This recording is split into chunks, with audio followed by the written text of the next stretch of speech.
Greetings! In this video, we're going to be talking about lists in Python. I'm going to be showing you what a list is, how you can create one in Python. We're going to show you how you can store information in that list and how to retrieve it using loops. And in future videos, we'll go into more depth. We'll show you how to sort a list, how to get the biggest or the smallest value from it. But for now, we're just going to focus on some fundamental skills so that you're more comfortable when the time comes. Now, usually when we start off a new block, we have to go through some priming and help you get used to thinking about the concept before we really go in depth. But I don't really need to do that this time because you already know what a list is. Depending upon whether or not you're going to take the time to count, this is either 10 or 12 facts about you. And there are a lot of things about lists that you already know about real life that already apply to Python. So for example, lists have things in them. Those things are ordered. So for example, the first item in the list means something. It's different from the 10th item in a list. So in Python, those same concepts carry across. So technically, you can think of a list as a set of indexed variables that share a common name, but in reality, you can also think of a list as just a variable that you can use to store lots of things inside of it. So here, for example, I have a list called shopping list, and it can contain eggs, milk, cheese, that sort of thing. So very, very similar to the lists that you think about in your normal life. We add a little bit of computer science-isms to it. So for example, these are called elements of a list. So eggs, milk, cheese, that sort of thing. And then an index is what we use to mark the position in a list. So in the 0th position, you have eggs. And in the 1th position, you have milk. And yeah, we're computer scientists. We like to count starting from 0. But if you think about normal lists, this shouldn't be too much of a stretch. So you can store a lot of things in lists. In this class, we're going to try to keep our lists all storing the same thing. So for example, we can have a list of numbers, a list of characters, a list of words. This is very similar to when we talked about file I/O, where we had a list of essentially lines in the file, and then we had a list that represent all the columns in a line, right? So you've already seen lists. We're just now formalizing what you saw in the previous lessons. In future lessons, we'll actually go more into depth. I can show you, for example, how to store a list with other lists inside of it, but for today we'll just talk about these primitive types. Creating a list is really easy. All you have to do is basically create a variable just like you have before, but instead of assigning it a value, you give it these brackets. And this bracket is what tells Python we're dealing with a list. If you want to put values in that list, all you have to do is you could just add them and separate each value with a comma. That's one way to add values to a list, especially if you know the values beforehand. But at the same time, if maybe you're running a program and you have a list and you want to add something to it, the way that you do it is using the append function. So you say the name of the list, dot append, and then in parentheses you put the thing that you want to append, and it adds it to the end of the list. So let's actually try this out. I can make a list, for example, called PFT scores. If I just wanted one PFT score, I would do it this way. But if I want to store lots of PFT scores, maybe every one of the squadron scores, I would use a list. And I could say the brackets, that represents my list. If I press play, you can see I have my empty list. And if I happen to know every one of my squadron's PFT score, I could do like this, and that would be fine. So now I have a list and I have 4 elements inside of it.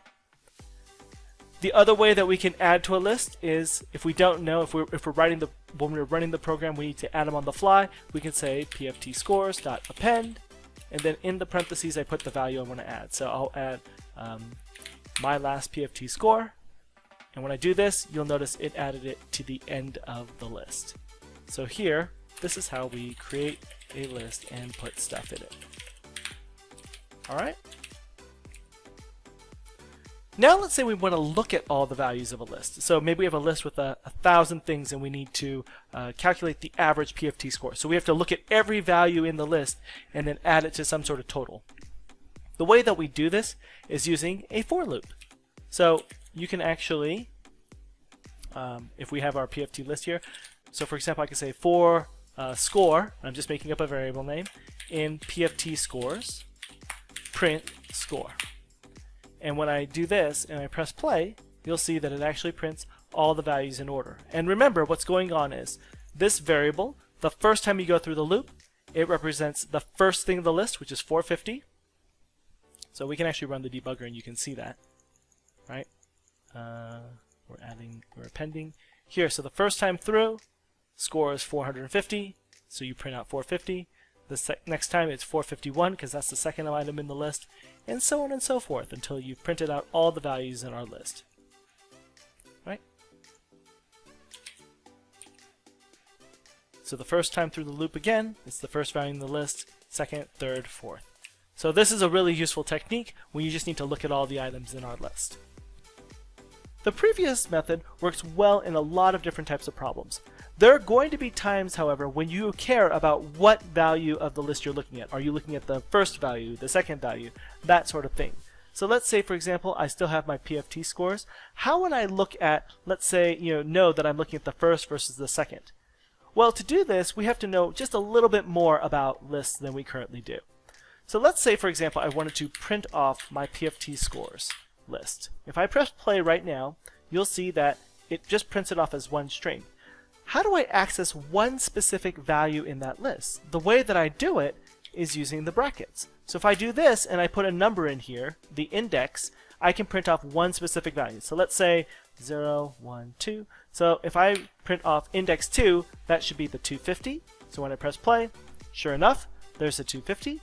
So if I want to actually look at every value of the list, and I want to know what position of the list I'm at, what I can do is a more traditional for loop. I can say for I in range, and then here I can say 0 to, and I need to get the length of the list, and there's a cool function out there, it's called len, and if you put the list in here, I can say PFT scores.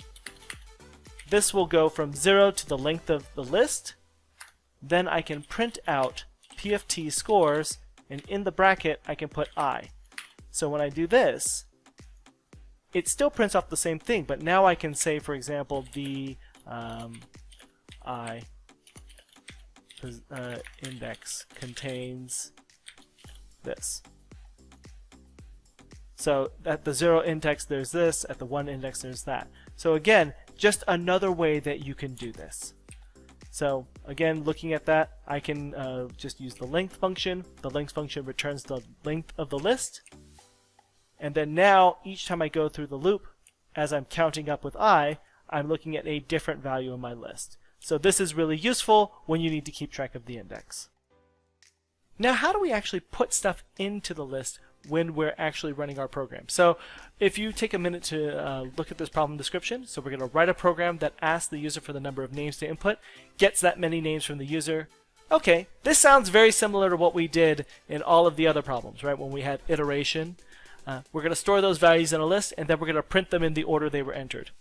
That should be fairly easy to do. So why don't we go ahead and give that a shot. So the first thing we're going to do is ask the user for the number of values to input. So the number of names should be equal to int input, because the number of names should be an integer. And then now we're going to get that many names from the user. And this again is a review from when we did iteration. So I can say for I in range num names, and then I can get a name from the user. So I have name equals input. So this here is basically how we've done it so far, right? So we're starting from this code. So how do we actually add it to a list? There's two things we have to do. Before we get into the loop, we actually have to create our list. So creates an empty list. So I'm going to call it list of names, and I'm going to set it equal to open and close brackets because the list should be empty in the beginning, right? And now inside my loop, every time I get a name, I'm just going to list of names dot append, and then I'm going to append the name to my list. So let's go ahead and test this. If I run this and I say 5 names, and I have A, B, C, D, E, and I press enter, you'll see that that's my list of names. It added them in the correct order. So now all we need to do is look at all of the names in the list and print them out. And for some of you are going to be looking at this and saying, why is he doing it that way? And I'm going to show you in future videos why this is a very important pattern to learn. So here, if I want to look at all the values in the list, I can say for name in list of names, print name. Again, this should be a review from before. And all of this, when I run it, you should see 5 names, A, B, C, D, E. When I press enter, it prints off A, B, C, D, E. So we know that this code works. So now we have a loop here, loop 1, that gets the names from the user. All this loop does is it gets values from the user and puts it in our list. Now we have a second loop. This loop looks at all the values that are in our list and does something with it. For now, we're just printing it off. So you should see those lines go directly across. To store the values in the list, like I said, we create the list before the loop and then we add it in the loop. And then to print out all the names, we create a second loop that is just going to print them out. So this is one technique for creating a list. The next technique is when we have a sentinel value. So if you remember from our lessons on iteration, we talked about keep getting values until the user types some sort of magic value. So in this case, done. So we'll start over here. So if you remember, the logic design for this was, we'll go back for a second. We're going to figure out, we're going to create our list. We're going to get a name, check to see if it's done. If it's not done, we're going to store that name in the list. Then we're going to get another name, and we're going to keep doing that over and over. Every time we get a name, we're going to check to see if it's done, and we store it in the list. And when we are done, we will print out the results. So let's actually code that. So the first thing we're going to do is we're going to create an empty list of names. So list of names. And then now we're going to get the first name. Get the first name from the user. And then we're going to say name equals input. And then we're going to do our, if you remember how we did sentinels, and we don't know how many times this loop is going to end, so we have to use a while loop. So we'll say while name is not equal to done. We're going to go ahead and add this to our list. It is very hard to type and talk at the same time. So here we have our list of names. We're appending the name to it, and we will keep and then we have to actually get the next name, right? So this is the part we always miss when we do while loops with the sentinel value. Is basically we have an input before to get the first value, and then we have an input inside the loop where we get all the other values. So if I run it, I say A, B, C, these are my names, and then the last one is done. I have made my list there, and you can see that it's in the correct order. Alright, so we do this. So this is, again, loop 1. All it does is gets the values and puts them in the list. And then, now we're going to have another loop. We're going to look at the values and print them out. So again, now we can do a for loop. So this is exactly the same thing as we did before. For name in, we'll do stored name in list of names.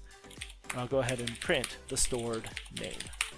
Alright, so if I do this, we'll do more real world names. Adrian Freitas, Captain Cardenas, Dr. Wilkinson, and then I'm going to say done. And when I press enter, I should see, there you go, the three names right there. So in this video, we took you through the basics of lists. I showed you how to make a list. Usually you're going to be making empty lists, and we showed you several techniques for putting stuff in the list. You're primarily going to do it with the append function, and then how to actually look at all the values in a list and do something with it. And we showed you how to do that by using a second loop. So in future videos, we're going to build on those concepts, but if you understand this is a good solid foundation for the upcoming videos. So thanks for watching, take care, and keep coding.